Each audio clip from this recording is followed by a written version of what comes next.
voici mon image, voici ma ressemblance, voici mon partenaire, voici mon compagnon d'œuvre. Toi qui parlais comme Dieu, le péché est rentré, il te dit, Adam, où es-tu?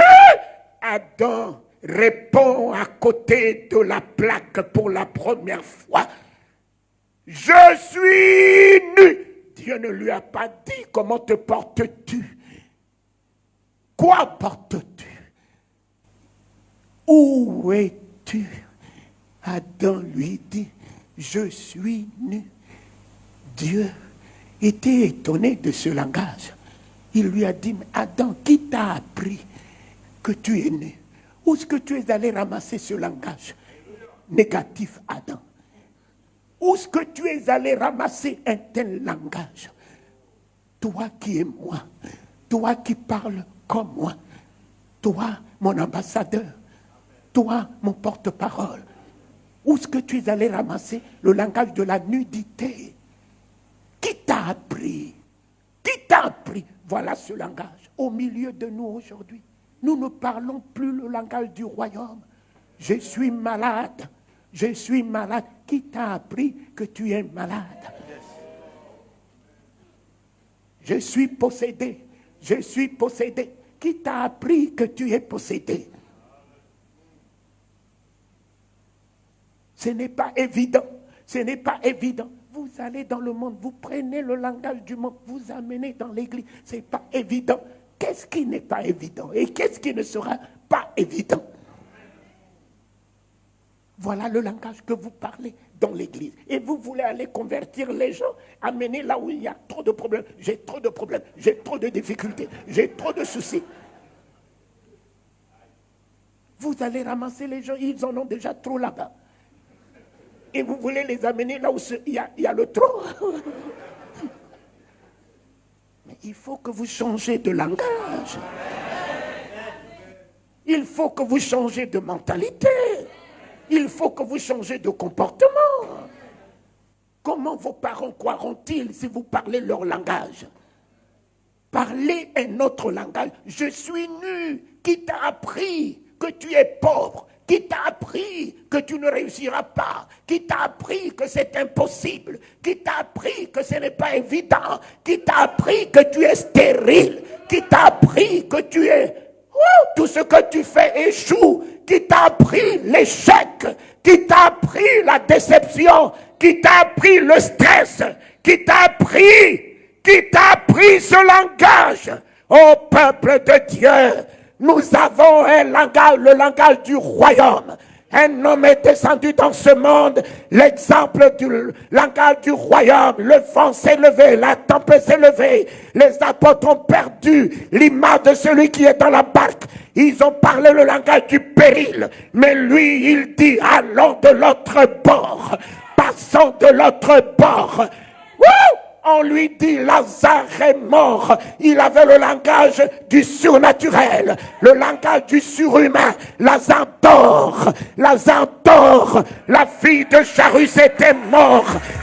Il avait le langage du pouvoir, le langage de la suprématie, le langage de la souveraineté, le langage de la domination. La fille de Jairus dort. Allons la réveiller. Allons la réveiller.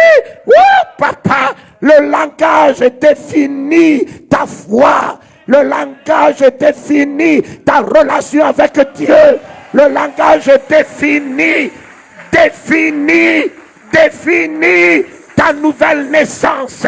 La nouvelle naissance est un changement radical de la mentalité, du comportement, du langage, de la vision. Au lieu de voir les démons partout, il a dit, je suis avec toi tous les jours. Tous les jours. Tous les jours.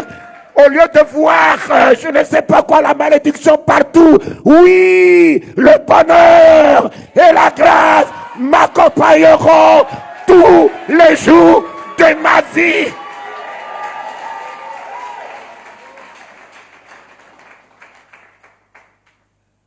Oh Dieu. Au lieu de voir la maladie, même si elle s'intensifie, Parlez notre langage, oh Dieu. Parle le langage de la foi. Oh, je suis guéri. Je suis en bonne santé. Tout va.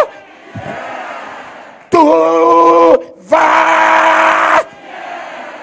Ce tout va bien est sorti de la bouche d'une femme de la même nature que moi, perdant son unique fils, le fils de sa vieillesse. Et elle est montée faire coucher le corps de son fils sur le lit de l'homme de Dieu.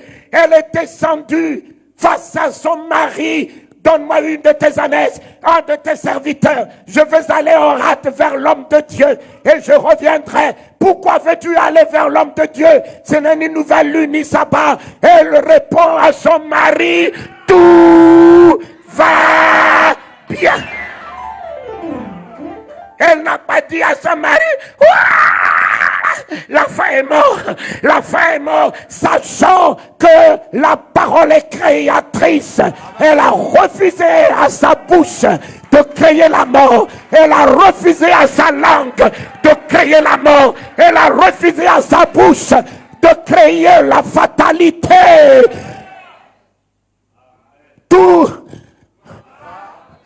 Tant que tu es le roi des rois, le Seigneur des seigneurs, celui qui tient la clé des morts et des séjours des morts, ouais, je dirais, quels que soient les événements, les circonstances, tout.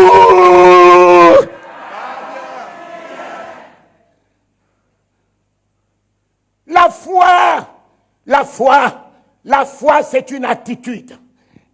La foi, c'est un comportement. La foi, c'est un langage. La foi, c'est une mentalité. Reste à savoir en quoi, en qui tu as mis ta foi, ta confiance. Si tu as mis ta foi dans l'Éternel des armées, le Christ, son Fils bien-aimé, assis à sa droite, recevant tout pouvoir dans les cieux sur la terre, ne sommeillons ni ne dormons, alors de qui aurais-je peur? De qui aurais-je crainte? L'Éternel est ma lumière et mon salut, et ma lumière de guérison, et ma lumière de résurrection, et ma lumière de paix, et ma lumière de joie, et ma lumière de vie, et ma lumière de richesse, et ma lumière de domination, et ma lumière de sagesse. Il est mon salut financier, mon salut promotionnel, mon salut professionnel. Il est mon salut.